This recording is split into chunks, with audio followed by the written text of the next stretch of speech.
Sobat Lingkungan, apa kabar kalian di sana? Di masa pandemi ini harapan kita semuanya dalam keadaan sehat ya Sobat Lingkungan. Oke, pada pagi hari ini saya sudah ada di depan kantor kepala desa dari Desa Kerobokan.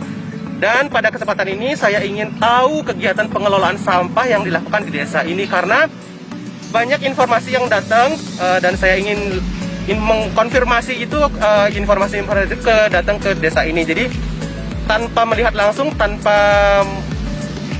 terjun langsung ke lapangan, kurang afdol rasanya. Jadi saya ingin datang ke tempat ini dan langsung berbincang-bincang dengan Pak Mekel terkait dengan pengelolaan sampahnya. Penasaran bagaimana kegiatan saya hari ini? Oke, ikutin saya ya.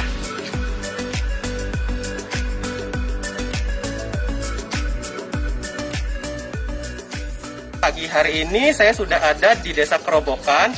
Tepatnya sekarang saya sudah ada di depan Pak Perbekal dari Desa Kerobokan, namanya Pak Wisnu, Sobat Lingkungan.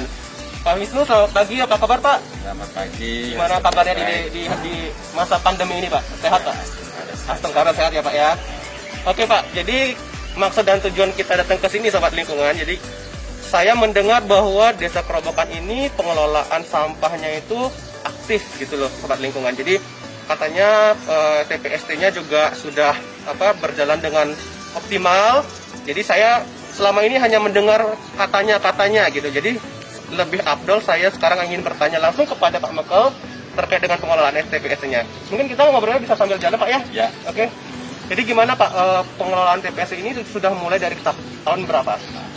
Sebetulnya TPST di Desa Kerobokan ini kita mulai per tahun 2015. 2015 mulainya. Karena kita di Desa Kerobokan pada tahun 2011, nah, sebelum saya menjabat jadi Perbekal, itu Desa Adat Kerobokan mengikuti lomba Desa Sadar Lingkungan. Oke, ikut lomba Sadar Lingkungan. Itu tahun berapa itu Pak? 2011. 2011 ikut lomba desa.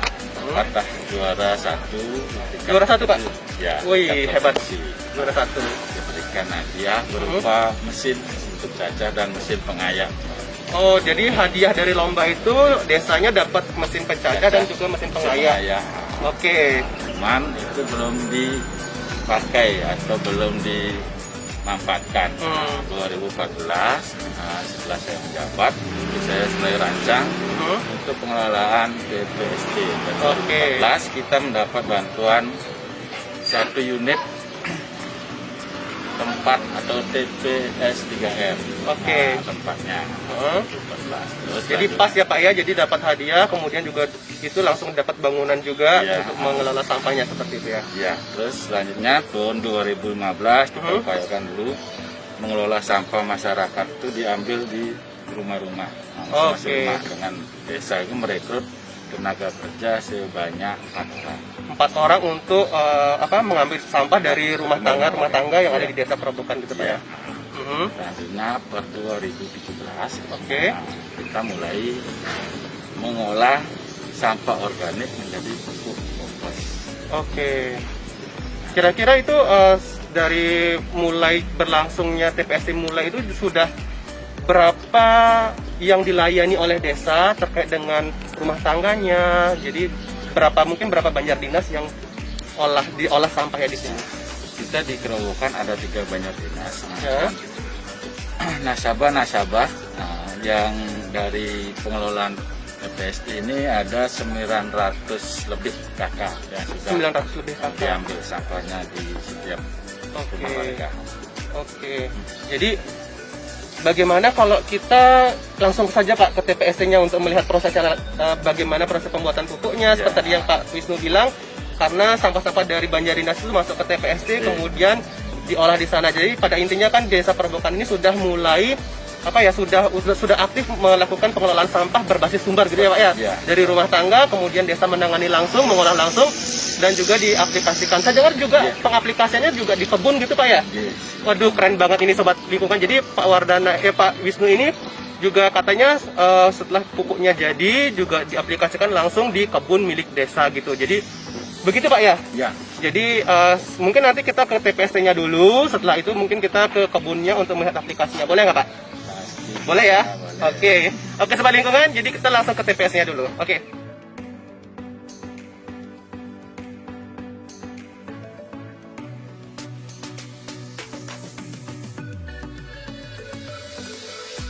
Oke Sobat Lingkungan, saya bersama dengan Pak Wisnu, Pak Mekel Desa Kerobokan. Sekarang sudah ada di TPST Desa Kerobokan.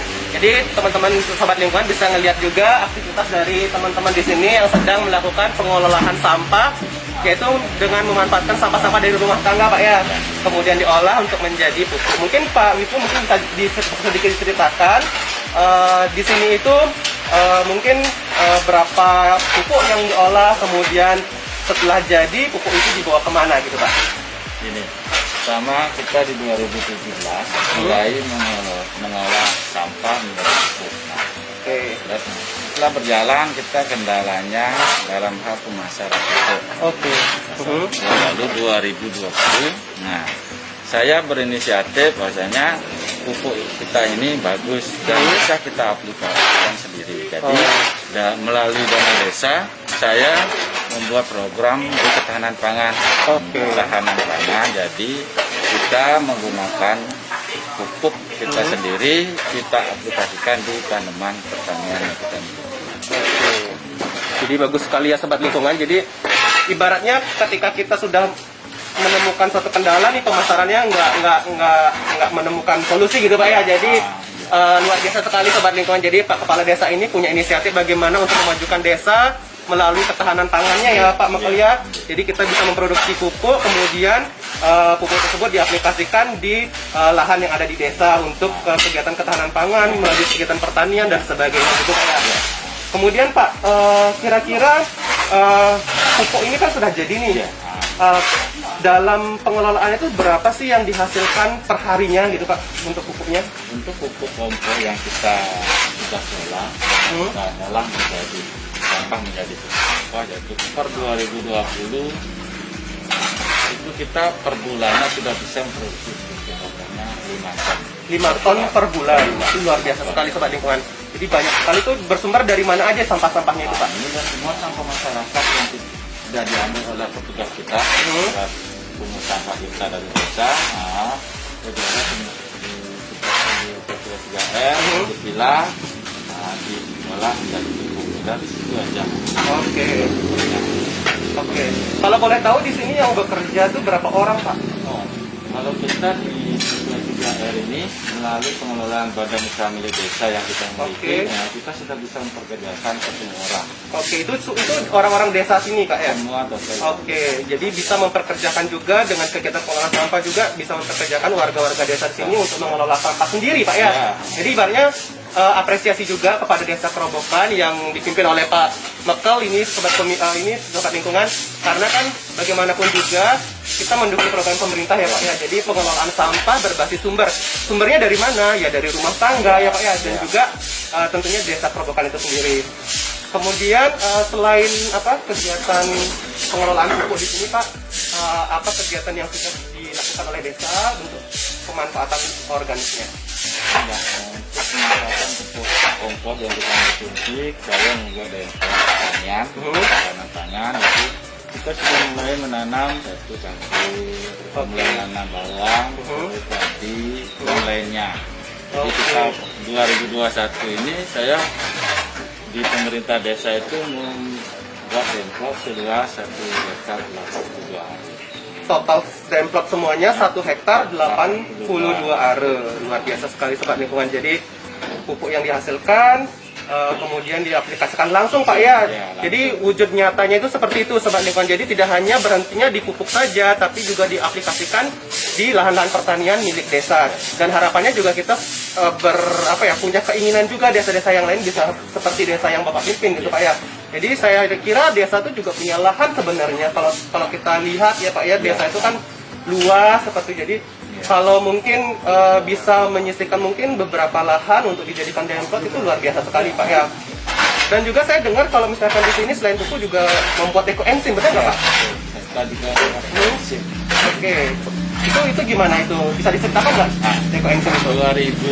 2020 kemarin tahun lalu kita dari Dinas Lingkungan Hidup, Leleng, serta Pak Kades dan staf Dinas Lingkungan Hidup, jadi memberikan edukasi kepada kita bahwasanya sampah organik tidak hanya bisa dibuat untuk kompos saja, tetapi bisa ada alternatif lain. Ya, Iya. untuk membuat ekoenzim. Yang tentunya ekoenzim itu banyak sekali manfaatnya untuk Salah satunya sebagai pupuk cair ya, setahu saya Pak ya. satunya sebagai pupuk cair, melengkapi unsur hara di pertanian. Oke, lengkap Pak ya. Jadi ada pupuk padatnya dari kompos kan gitu ya. Kemudian ada pupuk cairnya juga dari ekoenzim yang diaplikasikan di Denplot milik desa ini. Kira-kira ada nggak perubahannya Pak? Mungkin yang sebelumnya mungkin tidak pakai pupuk, kemudian sekarang pakai pupuk, ada nggak perbedaannya seperti itu? Jelas sebetulnya pasti ada perubahan itu. Nah, saya juga di sini lagi mengubah paradigma masyarakat ataupun petani-petani di desa Kerobokan bahwasanya dengan pupuk organik kita bisa lebih baik daripada pupuk yang lainnya. Jadi kita mau membuktikan bahwasanya kepada petani-petani di desa Kerobokan kita manfaatkan pupuk kita aplikasikan di pertanian. Jadi kedepannya biar petani itu bisa lihat sendiri. Artinya pupuk yang kita miliki tidak kalah dengan pupuk kimia gitu Pak ya, karena kan kita juga tahu kalau kita pakai pupuk organik ibaratnya kita mengambil langsung dari masyarakatnya kan ya, jadi tidak keluar uang lagi untuk membeli pupuk kimia. Dan juga pupuk kimia itu juga sobat lingkungan sangat seperti yang kita ketahui kan, jadi sangat berbahaya buat lingkungan seperti ya Pak. Luar biasa sekali Pak Desa Kerobokan ini. Harapan kami mungkin Desa Kerobokan ini kedepannya bisa jauh lebih ditingkatkan lagi, bila perlu nanti bisa menjadi contoh-contoh buat desa-desa yang lain dalam pengelolaan sampah, terutama kita mendukung program pemerintah terkait dengan pengelolaan sampah berbasis sumber seperti itu Pak Wisnu. Oke, terima kasih Pak Wisnu. Mungkin sekarang setelah di sini kita bisa lihat ke Denplotnya Pak ya, untuk kita bisa melihat aplikasi langsung gitu ya, bagaimana nanti pengaplikasian pupuk dan juga ekoenzim di sini. Oke Pak, siap Pak kita ke sana? Ayo. Oke, silakan. Oke sobat lingkungan, sekarang saya bersama dengan Pak Mekal sudah ada di Denplotnya Pak ya, Denplot desa milik desa ini. Yang kita bisa lihat sobat lingkungan, di kanan kiri kita ini ada banyak tanaman pertanian. Ada tanaman apa Pak? Di sini ada tanaman terong, ada terong, cabai, tomat, bawang ya, ya. Ada bawang juga.